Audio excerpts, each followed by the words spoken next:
ಎಲ್ಲರಿಗೂ ನಮಸ್ಕಾರ. Welcome to my YouTube channel. ಎಲ್ಲರೂ ಹೇಗಿದ್ದೀರಾ? ನಾನಂತೂ ಚೆನ್ನಾಗಿದ್ದೀನಿ. ನೀವೆಲ್ಲರೂ ಚೆನ್ನಾಗಿದ್ದೀರಾ ಅಂದ್ಕೊಂಡಿದ್ದೀನಿ. ನಮ್ಮ ಟುಫೀಲಿ ಪೇಪರ್ ಇತ್ತು ಅನಿಸುತ್ತೆ, ಅದ್ರ ಮೇಲೇ ಮಲ್ಕೊಂಬಿಟ್ಟಿದ್ದಾನೆ.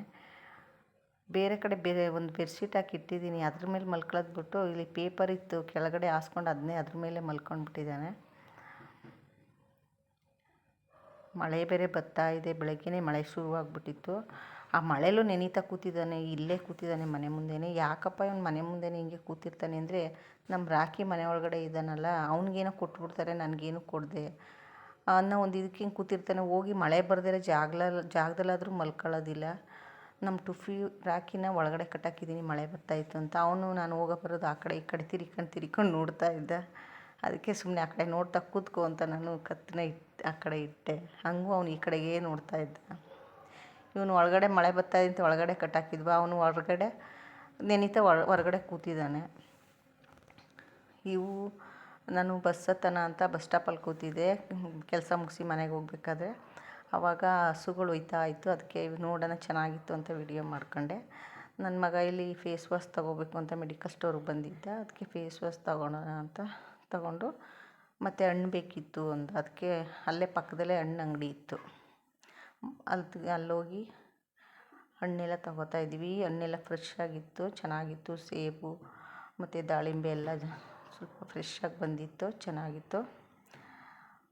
ಸೇಬು, ದಾಳಿಂಬೆ ಮತ್ತು ಇದು ಸೀಬೆಕಾಯಿ. ಯಾವ ಸೀಬೆಕಾಯಿ ತೊಗೊಳ್ಳಿ ಅಂತ ಅವನ್ನೆಲ್ಲನೂ ನೋಡ್ತಾಯಿದ್ದ. ಎಲ್ಲ ಚೆನ್ನಾಗಿತ್ತು, ಆದರೆ ಯಾವ್ದು ತೊಗೊಳ್ಳಿ ಅಂತ ನೋಡ್ತಾಯಿದ್ದ. ಕೊನೆಗೆ ಒಂದೆರಡು ತಗೊಂಡ.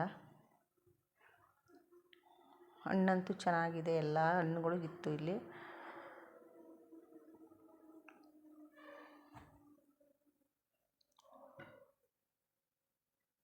ಈ ಹಣ್ಣು ಏನೋ ಹೇಳ್ತಾರೆ, ಅದ್ರ ಹೆಸರು ನನಗೆ ಸರಿಯಾಗಿ ಗೊತ್ತಿಲ್ಲ.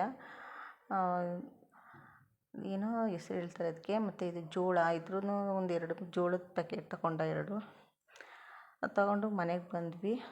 ಮನೆಗೆ ಬಂದಾದಮೇಲೆ ಒಂದು ರಾಕಿನ ಒಂದು ರೌಂಡ್ ಹಾಕ್ಸೋಣ ಹೊರ್ಗಡೆ ಅಂದ್ಬಿಟ್ಟು ಕರ್ಕೊಂಬಂದೆ. ಮತ್ತು ನೀವು ನೋಡ್ತಾ ಇರೋದು ಈ ರೂಮಲ್ಲಿ ನಾನು 3 ವರ್ಷ ಇದೇ ರೂಮಲ್ಲಿ ಇದ್ದೆ ನಾನು 3 ವರ್ಷ. ಆವಾಗ ಒಂದು ರಾತ್ರಿ ಕಳ್ಳರು ನುಗ್ಗಿದ್ರು ನಮ್ಮ ಮನೆಗೆ.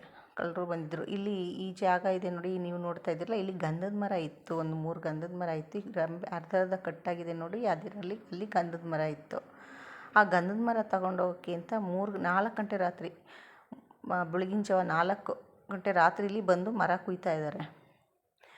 ನಮ್ಮ ಟುಫಿ, ಇವನು ಇಲ್ಲಿ ನಿಂತಿದ್ದಾನಲ್ಲ ನಮ್ಮ ಟುಫಿ, ಅವನಂತೂ ಒಂದೇ ಸಮ ಬೊಗಳ್ತಾ ಇದ್ದ.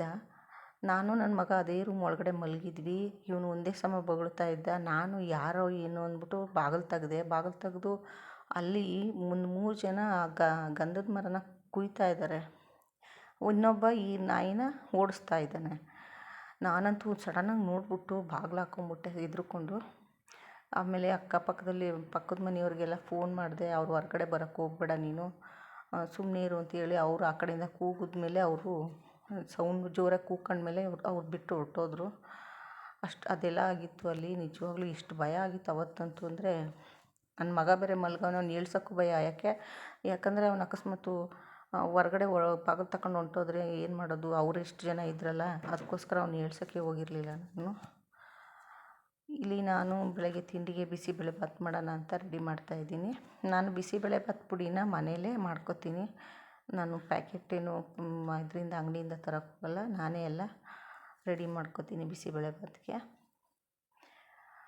ಈ ಥರ ನೀರಿನ ಥರ ಇರುತ್ತೆ. ಫಸ್ಟು ಅನ್ನ ಜಾಸ್ತಿ ಮಾಡ್ಕೊಬಾರ್ದು, ಮಾಡ್ಕೊಂಬಿಟ್ರೆ ಗಟ್ಟಿ ಬಂದುಬಿಡುತ್ತೆ. ಅದಕ್ಕೋಸ್ಕರ ಸ್ವಲ್ಪ ಅನ್ನ ಕಡಿಮೆನೇ ಹಾಕಿರ್ತೀನಿ, ಅಕ್ಕಿನ.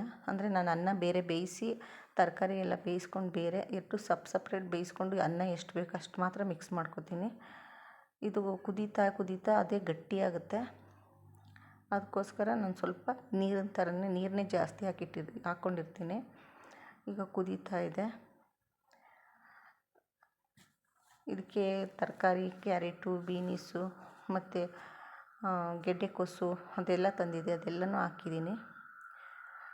ಮತ್ತು ಇದಕ್ಕೊಂದು ಒಗ್ಗರಣೆ ಹಾಕೋಣ ಅಂತ ಒಗ್ಗರಣೆ ಸೇರಿಸ್ತಾಯಿದ್ದೀನಿ. ಬಿಸಿಬೇಳೆಭಾತು ನಾನು ಮಾಡೋದು ಈ ಥರ. ಅಂದರೆ ಯಾವಾಗಲೂ ಒಂದು ಸರಿ ಮಾಡಿದ್ರೆ ಚೆನ್ನಾಗಿರುತ್ತೆ, ಆವಾಗವಾಗ ಮಾಡಿದ್ರೆ ಅಷ್ಟು ಇಷ್ಟ ಆಗೋಲ್ಲ ತಿನ್ನೋಕ್ಕೆ. ನಾನು ಸುಮಾರು ದಿನ ಆಗಿತ್ತು ಅಂತಲೇ ಮಾಡಿದೆ, ಚೆನ್ನಾಗಿ ಬಂದಿತ್ತು ಬಿಸಿಬೇಳೆಭಾತು.